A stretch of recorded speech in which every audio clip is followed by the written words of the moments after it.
नमस्कार सर।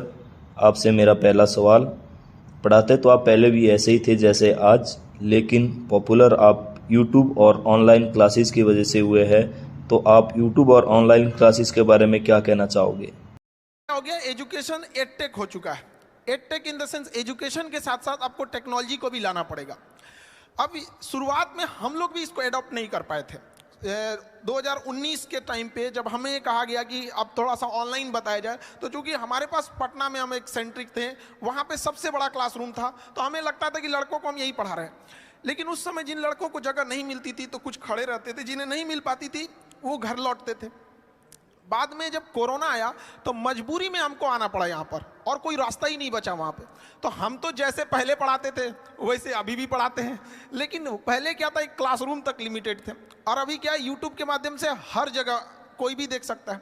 तो इससे कई फायदे भी हुए हैं और कई नुकसान भी, मतलब फायदे ज़्यादा हैं। अब जो पढ़ने वाला है वो डिस्ट्रैक्शन से कैसे बचता है, इससे ज़्यादा फायदा स्टूडेंट्स को है। पहले क्या था, छोटे से क्लासरूम में टीचर्स उतना सिंसियर भी नहीं रहते थे। अरे 100 लड़के बैठे हैं, क्या दिक्कत है, अभी पूरी दुनिया देख रही है। और यही नहीं, जिंदगी भर वही रहेगा यहाँ पे, अगर कुछ भी अगर गड़बड़ निकला तो फिर तो पूरी व्यवस्था कर देगा। तो पहले के तुलना में पढ़ाई अब टीचर्स के लिए भी और मेहनत है।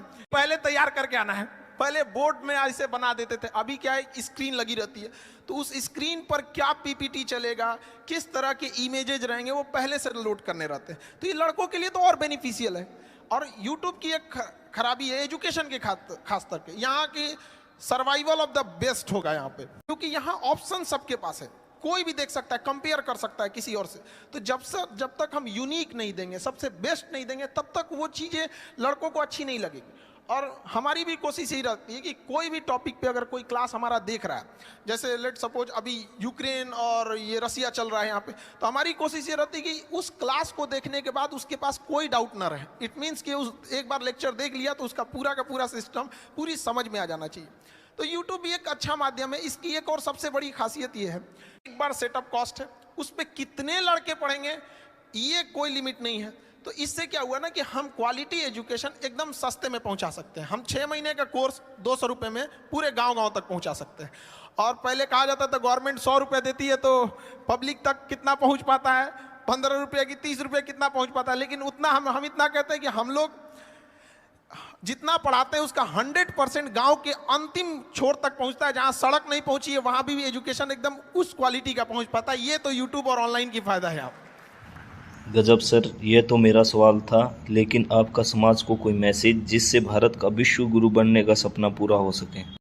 भारत की राजधानी कलकत्ता से उठा के अंग्रेजों ने लेके गए दिल्ली, वो सबको याद है। 1911 में घोषणा किया, 1912 में लेके चला गया। ये नहीं पढ़ा रहा है कि क्यों ले गया। एक राजधानी बनाने के लिए क्या जरूरत होती है, क्या क्लाइमेट होना चाहिए, क्या कनेक्टिविटी होनी चाहिए। तो एक सिस्टम में जो चेंजिंग लाने की जरूरत थी, अब उसको और जरूरत है। तो ऑनलाइन के माध्यम से ये चीजें थोड़ी सी आसान हो जाती है। दूसरा, हमारे यहाँ एजुकेशन पे ज्यादा फोकस किया गया, जबकि आज का जो 5G का जमाना आ गया है, इसमें स्किल्ड की डिमांड है। तो अभी एजुकेशन में 50% इंपॉर्टेंस हमें एजुकेशन और उतना ही इंपॉर्टेंस स्किल पर भी देना चाहिए, ताकि वो अपने पैरों पे जितना जल्दी खड़ा हो सके। हमें एम्प्लॉय जो करंट एजुकेशन सिस्टम है उसके हिसाब से देखेंगे तो हमें ज़्यादा अच्छे एक एम्प्लॉय मिल पाएंगे। एक बहुत बड़ा मिसिंग चीज़ हम लोग छोड़ते हैं, विमेंस को। गर्ल्स एजुकेशन को हम लोग छोड़ रहे हैं, और मेल जो है उन्हें लगता है कि अपने दम पे अकेले ही देश को लेके चले जाएंगे, और आज़ादी से लेके आज तक वो ट्राई कर रहे हैं। जिस दिन ये हमारे देश की विमेंस और मेंस एक साथ आ गए ना, उस दिन देश को आगे बढ़ने से कोई नहीं रोक सकता है। और जब तक हम उन्हें छोड़ेंगे, हम तो आज तक भी मेहनत कर रहे हैं। तो अच्छा, गांव के शहरी क्षेत्र में ये चीज़ है कि लोग महिलाओं को पढ़ने के लिए भेज देते हैं, लेकिन गांव में अभी भी ये चीज़ें हैं, वो नहीं भेजना चाहते हैं। हमारे यहाँ शुरुआत में जब गर्ल्स पढ़ने आती थी तो उनके गार्जियन आते थे और ये रिक्वेस्ट करते थे कि सर मतलब घर से बाहर है, कोई दिक्कत तो नहीं होना चाहिए। आज लड़कियों की संख्या क्लास में हम लोग देखते हैं इतनी ट्रेमेंडसली ग्रो की है कि गार्जियन लोगों को भी, कई बार हम लोग के पास गार्जियन आते हैं, उन लोग हमसे कहते हैं कि सर यहाँ पे लड़कियाँ पढ़ रही हैं, कोई दिक्कत तो नहीं होने वाला है। हम लोग उनके लिए पूरी प्रॉपर व्यवस्था रखते हैं, और कहते भी हैं लड़कियों से कि जो माँ बाप अगर आपको पढ़ने भेजे हैं तो समाज से लड़ के भेजे हैं, आपकी जिम्मेदारी ज़्यादा बनती है। और अगर आप खाली हाथ गाँव लौटिएगा तो आप उन 100 लड़कियों का रास्ता रोक दीजिएगा जिनके माँ बाप पढ़ने के लिए भेजना चाहते थे, इसलिए ज़्यादा जिम्मेदारी से पढ़िएगा। और लड़कियों के अंदर ये होता है, वो जॉब के बाद भी वो काफ़ी ईमानदारी से अपने वर्क को करती हैं। पटना से हम स्टार्ट किए थे, धीरे धीरे जब ग्लोबली हो गया तो हमें अब इंडिया के बाहर भी अपने सेंटर्स डालना है बहुत जल्दी इस चीज़ को, क्योंकि मेरा सपना है विश्व गुरु भारत को एक जगह जहाँ ले जाना था। तो कारपोरेट ऑफिस जब हम लोग ने दिल्ली में डाला तो वहाँ 200-250 एम्प्लॉई जब आए तो वहाँ हमको एक चीज़ फील करने को रहा था कि जहाँ 10 लड़के बैठ जा रहे थे वहाँ कुछ अपनी गपशप भी करने लग रहे थे, कभी डिसिप्लिन की इशू आ रही थी, कभी कोई कैसे आ जा रहा था। तो हम लोग सोचे कि इसको परेशान हो गए थे समझाते समझाते।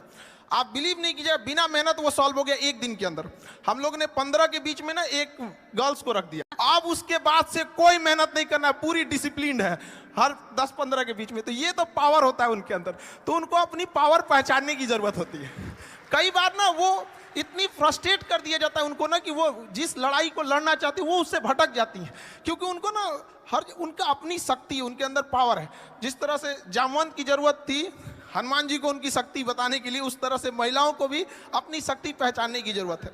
और जिस दिन क्लास में, हम तो यही कहते हैं, जिस दिन किसी शिक्षण संस्थान में, एजुकेशन वाले में जितने लड़के हैं उतनी लड़कियां हो जाएंगी, तो फिर ज्यादा दिक्कत नहीं आने वाले कुछ समय में देश अपने से बदला हुआ नजर आने लगेगा। क्योंकि शिक्षा ही एक ऐसा जगह है, एक ऐसा हथियार है जिससे हम हर तरह की कुरीतियों से लड़ सकते हैं।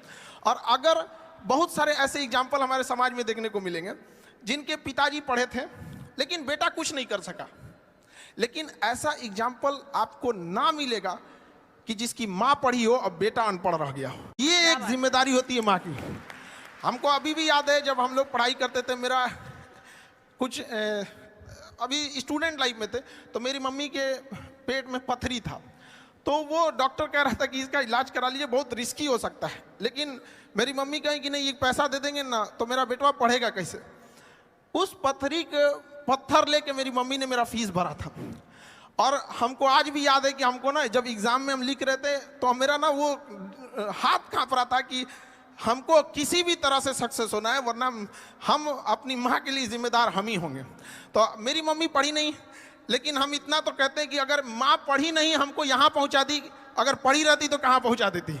ये एक पावर होता है वीमेंस का। तो हम सबसे हाथ जोड़ के विनती कहेंगे कि 2 रोटी कम खाइए लेकिन बच्चों को पढ़ाइए, और प्लीज अपनी बेटियों को रास्ता मत रोकिए। वो इस देश को बदल सकती हैं। 1947 से पुरुष लोग मेहनत कर रहे हैं और उनको पता नहीं कब तक करना पड़ जाएगा, इसलिए आप लोग का साथ देना बहुत जरूरी है। और लड़कियों को भी कहते हैं कि अगर माँ बाप आपको पढ़ने के लिए बाहर भेज रहा है तो बड़ा समाज से लड़ के भेज रहा है, तो उस समाज का भी ख्याल रखना है कि जब बारिश होती है तो हम छाता लगाते हैं, बारिश तो अपने वक्त पर रुक ही जाएगी। तो समाज भले लड़कियों को पढ़ने ना दे, लेकिन छाता लगाना है, समाज से लड़ना है। और माँ बाप को यह साबित करना है कि समाज यही ना कहता है कि घर से बाहर जाएगी तो शायद संस्कार भूल जाए। माँ बाप को यह विश्वास दिला के रखना है। लड़कियों से भी कहेंगे कि बाहर निकलने के बाद, सफल होने के बाद माँ बाप को यह सिखाना है कि देखिए हमें संस्कार में 4 गुना बढ़ोतरी हो गई, आपको जिसका डर था हम वो कभी नहीं होने देंगे, हम आपके लिए हमेशा खड़े रहेंगे। तो एजुकेशन, हमें बहुत खुशी होती है जब लड़कियाँ पढ़ने आती है। एक बार हमारे संस्था की बात थी कि रात का एक बैच था 8 से 9 का, और अचानक बारिश आ गई और इतनी जोर से बारिश आई थी कि छुट्टी देना पॉसिबल नहीं था। लड़के तो भाग गए कैसे भी भीग भाग के, लड़कियां बच गई बेचारी, कैसे जाएंगे। तो हम उस समय कुछ बस वगैरह जहां तहां से इंतजाम करा के उनके हॉस्टल भेजे कि जिनका इधर है, और लगभग 11 बज गए। उसके 1-2 दिन बाद उनके गार्जियन आए और थैंक्स कहें कि सर आप इतना किए एजुकेशन के लिए। तो हमें उनसे कहे कि नहीं, ये आपकी गलतफहमी है कि हम इन लड़कियों के लिए या आपकी बेटियों के लिए किए। हम उनके लिए कहें कि जिनके अंदर देश बदलने की क्षमता है। हम जो भी किए ये उन लड़कियों के लिए किए जिनके सही में, जिनके अंदर देश बदलने की क्षमता रहेगी। एजुकेशन के लिए हम जरूर कहेंगे कि इस जगह में थोड़ी सी कमी होती है, तो लड़कियों को आगे जरूर बढ़ाया जाए।